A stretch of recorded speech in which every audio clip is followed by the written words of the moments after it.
Libere Mitsindo. Libere Mushahidi.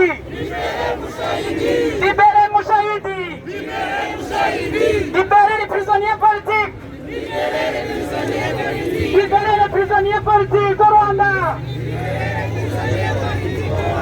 Libérez les prisonniers politiques au Rwanda. Libérez le Rwanda. Libérez le Rwanda. Libérez le Rwandais. Libérez le Rwandais. Libérez le Rusesabagina. Libérez le Rusesabagina. Libérez le Rusesabagina. Dénonçons les criminalités de Kigali. Dénonçons les criminalités de Kigali. Dénonçons les criminalités de Kigali. Dénonçons le grand dictateur Kagame. Dénonçons le grand dictateur Kagame. Libérez Indamage. Libérez Indamage. Libérez Indamage. Libérez Indamage. Libérez Bahiti. Libérez Bahiti. Libérez Rusesabagina. Libérez Rusesabagina. Libérez Rusesabagina. Libérez les prisonniers politiques. Ndagira ngo mbashimire kuba mwaje hano, birashimishije. Njye n'ubwa mbere najya ahangaha mu Faransa kwimobiliza tuvuganira abanyarwanda bari mu Rwanda ngasanga tungana gutya. Birashimishije cyane, birerekana yuko uko agatsiko ngiye nkunda kukita akabicenyi n'amabandi kibasiye umumama w'abana 4 kakamujyana muri gereza katarebye ko abana bazasigara bameze. Ni ibintu dushaka kwamagana. Ndabashimira cyane kuba mwaje hano mu Faransa kugira ngo tubereke yuko nahangaha aho turi tudashyigikiye ibyo bakora. Mwabonye yuko twakomeje kugenda tubwira abahitaga abazungu abirabura bose, tubabwira Kagame uwo ari we na systeme ye bashyizeho. Ni ibikorwa bikeneye, ariko uko twaje ahangaha ntago twavuga ko ari idamange duhagurukije gusa, yabaye imbarutso yuko duhaguruka. Ariko ntago twakibakirwa Kizito Mihigo, Bahati Innocent, Cyuma Hasani n'aba Mushayidi n'abandi benshi cyane bari muri gereza. Ahubwo nibagiwe abaturage barimo badafite kivugirwa kubera yuko tuba tutabazi. Rero ndagira ngo mujye muhaguruka twereke abafaransa yuko badashobora kujya gukora politike yabo yabamatse ibihugu mu Rwanda, ngo twebwe tubarebere kandi turi abafaransa. Natwe ahangaha turiga imisoro, tugomba kubwira abakuru ko imisoro yacu tuba tutayimuhaye ngo ajye kuyiha agatsiko ka FPR. Ibyo ni ibintu nshaka ko nk'abanyarwanda baba mu Faransa twishyiramo, tukamenya ko umusanzu wacu ahangaha ari ukubwira ba Macron n'abandi banyepolitike bose ko tutabatorera kujya gushyigikira agatsiko kabicanyi ku FPR n'abandi bose. Ndabashimira cyane kandi nizera yuko uko turi ahangaha ari ibintu bizakomeza. Urakoze.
umuvandimwe wacu Idamange Iryamugwiza Ivona ni umubyeyi nkatwe.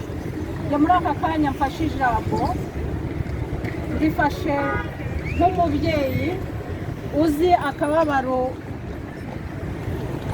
k'umubyeyi uba wenyine, urera abana wenyine, ariko akaba atarirebyeho wenyine, akareba akababaro k'abanyarwanda bose muri rusange. Iruhande rwe yabonaga abababaye bitwa n'inzara, we ntacyo yari abuze, yaranabyivuze, ariko yemera kwitangira n'abanyarwanda bose muri make. Abona ko igihugu ntacyo kimariye abanyarwanda, ari igihugu kibereyeho gucuruza akababaro kabo kugira ngo bagere ku nyungu zabo batitaye ku buzima bw'abenegihugu. Aremera ahari abana be, ahari inyungu ze ku giti cye, ariko areba inyungu z'igihugu muri rusange. Ndumva rero uyu munsi kuba twabashije guhurira hano, mu by'ukuri ikibazo cya Idamange kigomba kuba ikibazo cy'umunyarwanda wese. Ni umwe mu bana intambara yabaye ari umwana muto, ariko akura abona ibintu, abeshywa, ageze igihe amenya ubwenge, abasha kwisobanurira. Ababaye muri ruriya Rwanda bazi mu by'ukuri uko abacikacumu babayeho, bazi uko abacikacumu bacurujwe ku nyungu z'abari ku butegetsi, ariko mu by'ukuri ntabwo byari inyungu z'abacikacumu. Ariho rero ikibazo cyakomereye, ariho buriya butegetsi bwa Kigali, iyo hari umucikacumu uzamuye ijwi akavuga ikibazo, intambara iravuga.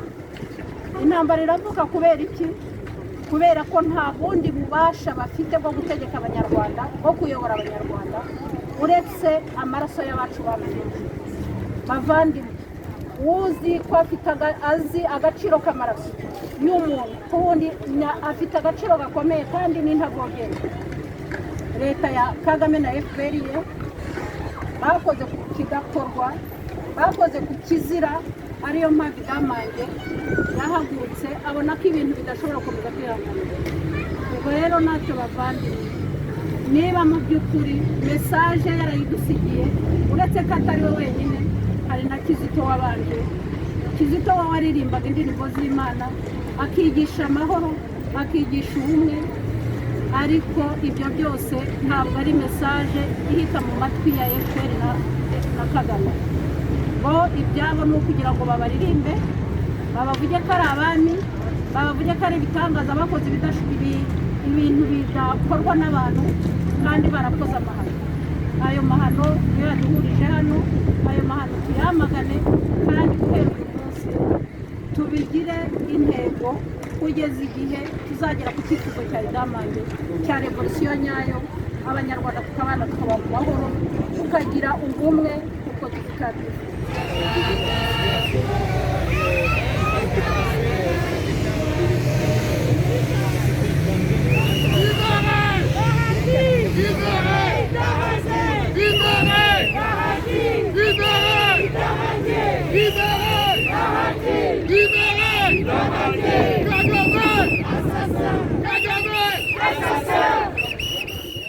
cyane n'uyu mudamu Idamange yafashe arahaguruka rwose, abonye ibintu biri iruhande rwe, aravuga ati ntabwo tugomba kubireka, ati reka rwose tuvugire abantu.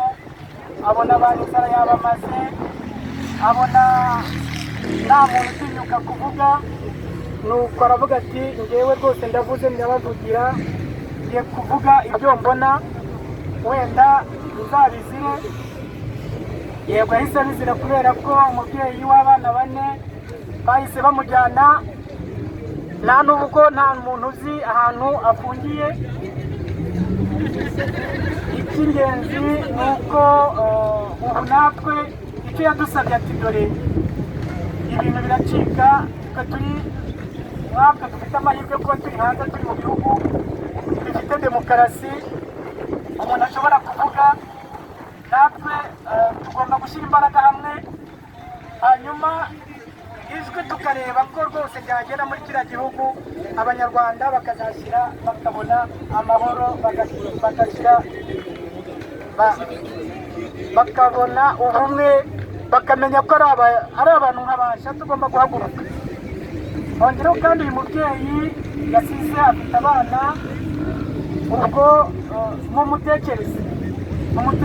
mutekereze abana be.